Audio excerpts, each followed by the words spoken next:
பார்க்க போகிறோன்னா, ஆடு வாங்குறதுக்கு முன்னாடி இதை வந்து கண்டிப்பாக அந்த வீடியோ பார்த்துட்டு போங்க. நீங்கள் ஆடு வாங்கணும்னு நினைக்கிறீங்களா? ஆனால் ஒரு தவறான முடிவு எடுத்தால் லாபம் வரவே வராது. பல பேர் என்ன பண்ணுறாங்கன்னா, வீடியோ பார்த்ததுக்காக இல்லை, அடுத்த சொன்னதுக்காக சரியாக அவங்க தெரிஞ்சுக்காம எதையும் செய்யாமல் ஆடு வாங்குறாங்க. அதுக்கப்புறம் என்ன அது தெரியுமா? நஷ்டம் வருது, நோய் வருது, இறந்தும் போகுது. நிறைய பேர் ஆடு தொழிலை விட்டுட்டு போகிறதுக்கு வாய்ப்பு இருக்குது. அதனால தான் இன்றைக்கி இந்த வீடியோவில் ஆடு வாங்குறதுக்கு முன்னாடி கண்டிப்பாக தெரிஞ்சுக்க வேண்டிய முக்கியமான ரகசியங்களை வந்து முழுக்க சொல்ல போகிறேன். இந்த வீடியோ முழுசாக பார்த்திங்கன்னா நீங்கள் ஆடு வளர்ப்பில் ஒரு பெரிய தவறையே தவிர்க்கலாம். ஏன் வந்து மக்கள் வந்து நஷ்டமாக போகிறாங்க? ஆடு வளர்ப்பு லாபமாக இல்லை நஷ்டமா? அது முழுக்க முழுக்க நீங்கள் எப்படி ஸ்டார்ட் பண்ணுறீங்கிறது தான் அதில் தான் இருக்குது. பெரிய தவறு என்னென்னா, சரியான இனத்தை வந்து தேர்வு பண்ணாமல் வாங்குறது, நோய் இல்லை ஆடுகளை வாங்குறது, அதோட எடை வயது தெரியாமல் வாங்குறது. அதாவது வியாபாரி சில பேர் வந்து வியாபாரிக்கிட்ட வந்து வாங்குவாங்க. அவங்களுக்கு வியாபாரி வாங்கும்போது அவங்க நல்லா இருக்க என்னெல்லாம் அதெல்லாம் சொல்ல மாட்டாங்க. நல்லா இருக்குன்னு நம்மகிட்ட பேசி விற்றுருவாங்க, ஆனால் அது நல்லா இருக்காது. அந்த மாதிரி ஏமாந்து போகிறது. இந்த ஒரு தவறுகளால் தான் பெரும்பாலானவர்கள் வந்து ஆடு வளர்ப்பில் வந்து தோக்குறாங்க. ஃபஸ்ட்டு எந்த இனம் ஆடு நீங்கள் வாங்கணும் முதல்ல நீங்கள் தீர்மானிக்கணும். உங்கள் நோக்கம் என்ன? கறிக்காகனா இல்லை வந்து குட்டி உற்பத்திக்காக அப்படின்னு சொல்லிட்டு நம்ம பார்த்துக்கணும்.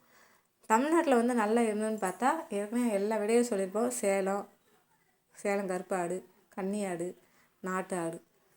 உங்கள் இடத்துக்கு வந்து செட் ஆகிற மாதிரி இடத்த வந்து தேர்வு செய்யணும். முக்கியமாக பார்த்திங்கன்னா உங்கள் கிளைமேட்டுக்கு வந்து செட் ஆகாத ஆடு வாங்கினா அது வளராது, நோய் தான் வரும். ஆடு வாங்கும்போது பார்க்க வேண்டிய முக்கிய விஷயங்கள் என்னென்னா, உடல்நிலை ஃபஸ்ட்டு. ஆடு வந்து நல்லா ஆக்டிவாக இருக்கணும், அதோட கண்கள் வந்து பிரகாசமாக இருக்கணும், சோர்வு வந்து இருக்கக்கூடாது. பார்த்திங்கன்னா பற்களை வச்சு தான் வயசு வந்து கண்டுபிடிக்கணும். 1-2 வயசு தான் பெஸ்ட்டு. அதுக்கு அடுத்து பார்த்திங்கன்னா அதிக எடை வந்து இருக்கணும், எலும்பு மட்டும் தெரியக்கூடாது.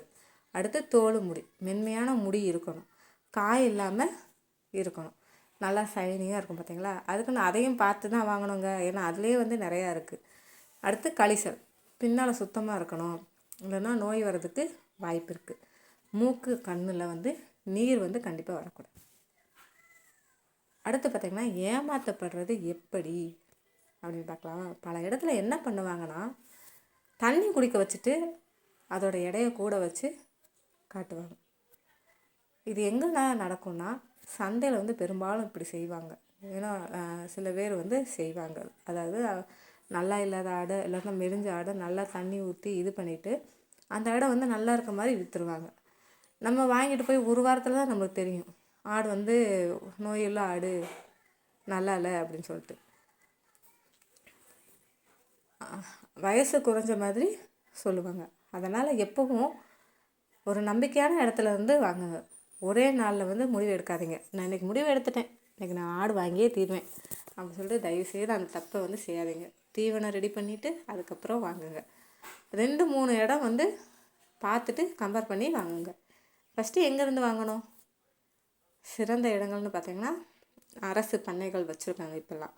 அடுத்து நம்பகமான ஃபார்மர்ஸ், அதாவது சில பேர் இருப்பாங்கள்ல, நாங்களும் விற்கிறோம், உங்களுக்கு இஷ்டம் இருந்தால் நீங்கள் வந்து வாங்கிக்கலாம். நிறைய பேர் வந்து நிறையா பண்ணையாளர்கள்லாம் இருக்காங்க நல்லவங்களாம், அவங்க கூட நீங்கள் போய் வாங்கலாம். அதே மாதிரி தெரிஞ்சவங்ககிட்ட கண்டிப்பாக வாங்கலாம். ஏன்னா அவங்க வந்து நம்மளுக்கு வந்து நல்ல ஆடாக பார்த்து வாங்கி கொடுப்பாங்க. இதில் என்ன அவாய்ட் பண்ண வேண்டியதுன்னா, சந்தையில் தெரியாதவங்ககிட்ட வாங்குறது, அதே மாதிரி குறைஞ்ச விலையாக இருக்குது அப்படின்னு சொல்லிட்டு வாங்குறது. இப்போ நீங்கள் பிகினராக இருக்கீங்க, ஃபஸ்ட்டு தடவை வாங்க போகிறீங்க அப்படின்னா 2 அல்லது 3 ஆடுகளோட ஸ்டார்ட் பண்ணலாம். ஒரே நேரத்தில் வந்து அதிகமாக ஆடுகளை வாங்கக்கூடாது. ஃபஸ்ட்டு ஒரு மாதத்தில் வந்து என்னெல்லாம் அது அதை கவனிச்சுக்கிட்டே இருக்கணும். அதுதான் ரொம்ப ரொம்ப முக்கியம். அதே மாதிரி மருத்துவரிடம் செக் பண்ணுங்கள். தடுப்பூசி மிஸ் பண்ணாமல் போடணும். ஆடு வாங்குறது ஈஸி தான், ஆனால் சரியான முடிவு எடுத்தால் தான் லாபம் வரும். இந்த வீடியோவில் சொன்ன டிப்ஸை வந்து ஃபாலோ பண்ணிங்கன்னா நீங்கள் வந்து 100% நல்ல ஆடு தேர்வு பண்ண முடியும். ஓகேங்களா?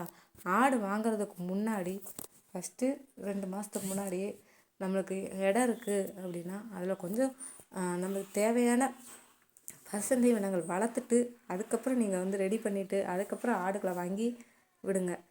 நெருக்கமாக போட்டு அடைக்காதீங்க. ஒரே இதில் போட்டு 10 ஆடுகளை வந்து ஒரு 10க்கு 10 ரூமில் அடைச்சிங்கன்னா எப்படி இருக்கும்? 10 ஆடு 15 ஆடு கொஞ்சம் நல்லா இருக்காதுல்ல. அந்த மாதிரி கொஞ்சம் நல்லா அதுக்கு ஸ்பேஸ் விட்டு ஆடுகளை வந்து நெருக்கம் இல்லாமல் போடுங்க. ஷெட்டும் பார்த்தீங்கன்னா கொட்டகை வந்து எப்படி இருக்கும் அப்படின்னா ஃபஸ்ட் எடுத்தோன்னா பரண் மேலே அமைக்காதீங்க. நம்ம ஆடு வளர்த்து அதில் வர லாபத்தை வச்சு அதுக்கப்புறம் நீங்கள் பரண் மேல் வந்து கண்டிப்பாக வந்து போடுங்க. உங்களுக்கு அது வந்து லாபம்தான். அதுக்கு முன்னாடியே பரண் மேலெல்லாம் கடன் வாங்கி தயவுசெய்து ஆடோ கடன் வாங்கி எந்த தொழிலுமே தயவுசெய்து செய்யாதீங்க. அதுக்காக கடன் வாங்கி செய்யாமல் இருக்க முடியுமா அப்படின்னு கிடையாது. உங்களால் முடியும், என்னால் முடியும், எல்லாம் முடியும் அப்படின்னா உங்கள் மேலே உங்களுக்கு 100% நம்பிக்கை இருந்தால் கண்டிப்பாக கடன் வாங்கி பண்ணுங்கள். ஆனால் 1% குறைஞ்சாலும் கடன் வாங்கி பண்ணாதீங்க. ஆடு வளர்ப்பில் நிறைய பேர் வந்து இதனால தான் அந்த பண்ணையே வந்து க்ளோஸ் பண்ணுறாங்க. அதனால் கண்டிப்பாக ஆடு வாங்குறதுக்கு முன்னாடி இந்த விஷயங்கள்லாம் தெரிஞ்சுட்டு போங்க, தெரியாமல் போகாதீங்க. ஓகேங்களா? இந்த வீடியோ யூஸ்ஃபுல்லாக இருந்தால் கண்டிப்பாக லைக் பண்ணுங்கள். உங்கள் நண்பர்களுக்கும் ஆடு வளர்ப்பவங்களுக்கும் எல்லாருக்கும் ஷேர் பண்ணுங்கள். மேலும் இது போல் ஆடு வளர்ப்பு டிப்ஸ் வேணும்னா என் சேனலை மறக்காமல் சப்ஸ்கிரைப் பண்ணிவிட்டு பக்கத்தில் இருக்க பெல் பட்டனையும் ஆன் பண்ணி வச்சுக்கோங்க.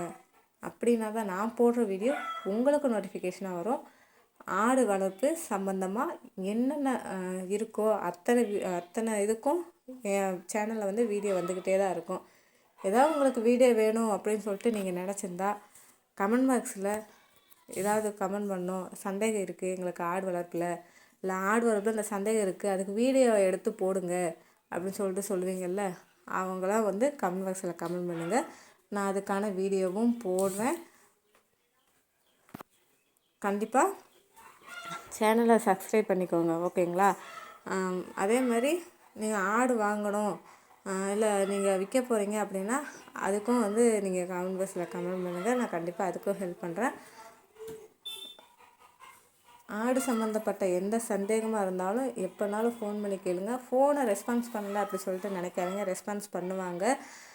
இப்போ இங்கே வந்து இப்போ என்ன சொல்கிறது, வெள்ளைச்சோளம் சூரியகாந்திலாம் போட்டுட்ருக்காங்க. அதுக்கு வந்து தண்ணி பாய்ச்சுறது அதுக்கப்புறம் மருந்தடிக்கிறது எல்லாமே வந்து அவங்க தான் பண்ணிகிட்ருப்பாங்க. அதனால தான் இப்போ கொஞ்ச நாளாக அவங்க வீடியோவும் பேசலை. தண்ணி பாய்ச்ச போவாங்க, மருந்தடிக்க போவாங்க. அங்கே ஒரு இடத்துல மட்டும் இல்லை 2-3 இடத்துல போய் எங்கள் இடம்தான் அது போய் எல்லாம் பண்ணணும் இல்லையா? அதனால தான் வந்து நான் வந்து பேசலை. அதனால் ஃபோன் எடுக்கலான்னு சொல்லிட்டு நினைக்காதீங்க. கண்டிப்பாக ஃபோன் எடுத்து ரெஸ்பான்ஸ் பண்ணுவாங்க. நாளைக்கு என்ன வீடியோ போடலான்னு சொல்லிட்டு நாளைக்கு பார்க்கலாம்.